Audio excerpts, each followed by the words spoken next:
when you feel the need to shut someone down, suppress them, or censor their output as misinformation or whatever, I think you're exposing yourself as someone who doesn't have very much confidence in your own position or your own argument, or you're out to defraud people, or you know really deep in your heart your own argument and position is flawed in some way. For instance, when it comes to like the climate debate, a lot of people out there are trying to shut it down desperately. They're trying to shut down any kind of climate denial, so called, by which they mean climate skepticism. They kind of like try to rebrand climate skepticism wholesale as climate denial, whereas it's not that at all. There's plenty of legitimate points in climate science to be deeply skeptical on. There's plenty of good reasons to be a skeptic of climate science. And outright climate denial, like, well, I think you just get a differing bands of skepticism, really, or different qualities in skepticism, and yeah, you're allowed to be skeptical.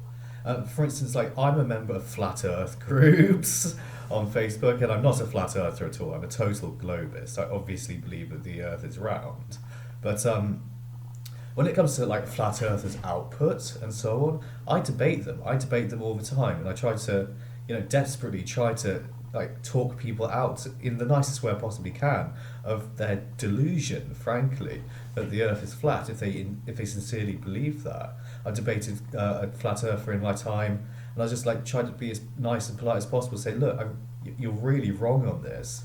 You're really badly wrong, I'm afraid. But the last thing I'd ever do is try to get flat Earth groups shut down, try to report flat Earth content online as misinformation or whatever.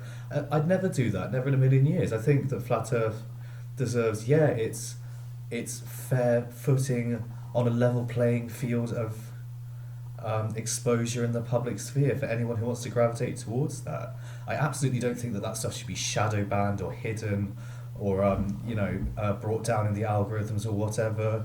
And even some of that stuff, I actually want to see it in my recommendeds.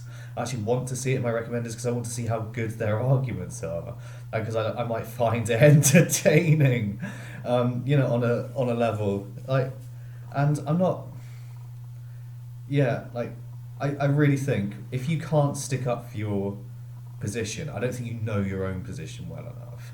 If you can't stick up for climate science in the face of powerful or like well-informed opposition, you don't know the science well enough, and you don't know the physics well enough. You don't know, the science well enough to be able to have your position of endorsing, say, climate science. And it really is only on climate science where this is a sticking point. Richard Dawkins would say exactly the same thing about young Earth creationists.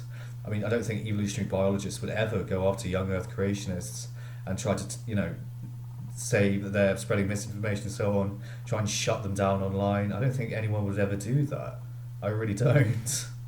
And I think anyone, like even like really offensive organisations such as the Westboro Baptist Church, I think they deserve an equal footing in the public information sphere. I don't think they deserve to have their content, for instance, taken down in YouTube recommendeds and in algorithms. I think it's deeply disturbing that we're doing this in our society. I think it's deeply disturbing that we're squashing people's freedom of expression in this way, and that this squashing and this suppression of free expression is being tolerated so openly by so many people. And there's a deep amount of smuggery that goes on among people who endorse this, and they all pat one another on the back and say, oh look, we all believe this, we're the most intelligent, this is obviously right. Like, well, when it gets down to brass tacks, and when it really comes down to the science itself, you're not actually that good at defending it either.